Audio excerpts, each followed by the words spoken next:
Assalamualaikum warahmatullahi wabarakatuh.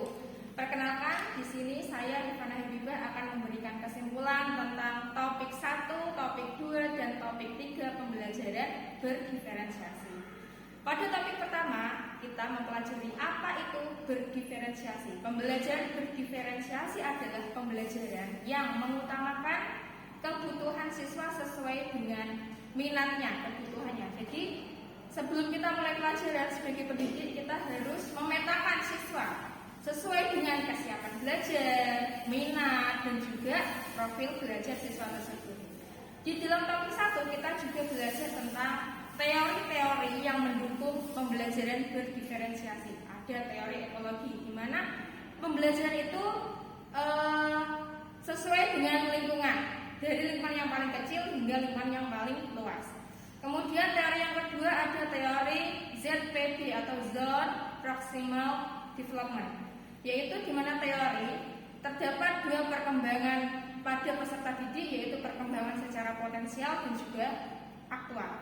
Kemudian ada teori yang ketiga yaitu Multiple Intelligence atau pembelajaran Multiple Intelligence atau pembelajaran majemuk, di mana di situ ada 8 jenis kecerdasan majemuk yang ada pada diri siswa. Kemudian yang keempat ada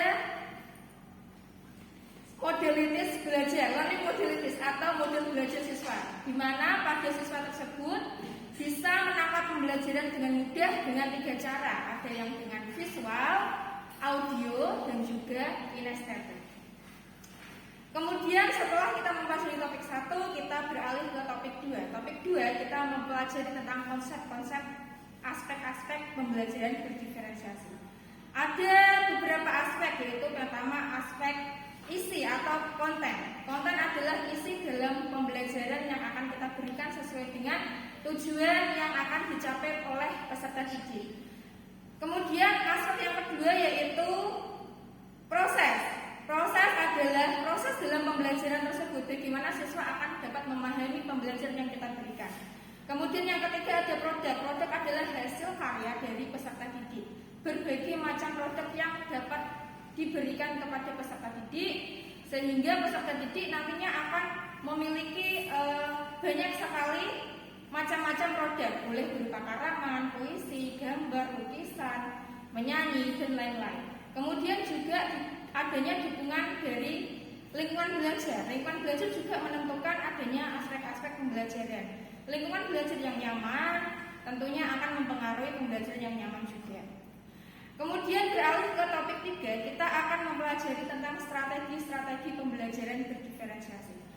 Ada bermacam-macam strategi pembelajaran diferensiasi. Yang pertama yaitu pembelajaran langsung, yang kedua tak langsung, ketiga mandiri, keempat pengalaman, dan yang kelima yaitu interaktif. Dari pembelajaran strategi pembelajaran ini dapat kita masukkan ke dalam modul-modul pembelajaran berupa contohnya project based learning, small discussion, jigsaw, ataupun dengan pro-based learning.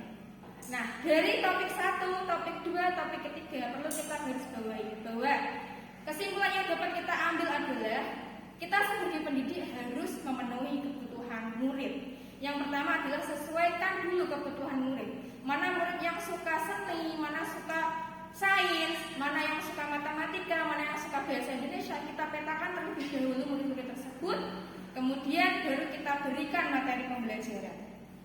Kemudian kesimpulan yang kedua, kita ingat kembali, Ki Hajar Dewantara pernah mengatakan, didiklah muridmu sesuai dengan kodratnya. Kodrat yang di sini yaitu kodrat yang dimaksud adalah kodrat alam dan juga kodrat zaman. Kodrat alam yang dimaksud peserta didik sudah memiliki kodrat alam yang ada pada dirinya sendiri sejak lahir. Dahulunya mereka sudah memiliki bekal.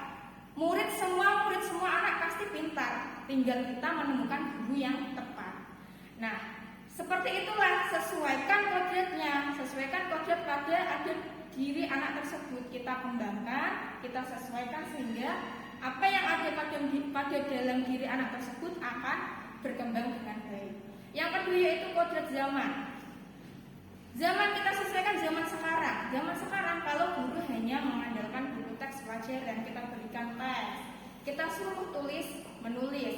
Tentunya pembelajaran tidak akan maksimal, anak akan cenderung pasif dan motivasi yang ada dalam dirinya akan tidak tumbuh. Maka kita perlu pembelajaran diferensiasi ini untuk memasukkan ke kode zaman yang diberikan Ki Hajar Dewantara, sehingga pembelajaran pun akan menjadi aktif dan motivasi dalam diri anak tumbuh, sehingga hasil belajar pun akan optimal, maksimal, dan baik. Terima kasih, sekian kesimpulan dari saya. Kurang lebihnya saya mohon maaf. Wassalamualaikum warahmatullahi wabarakatuh.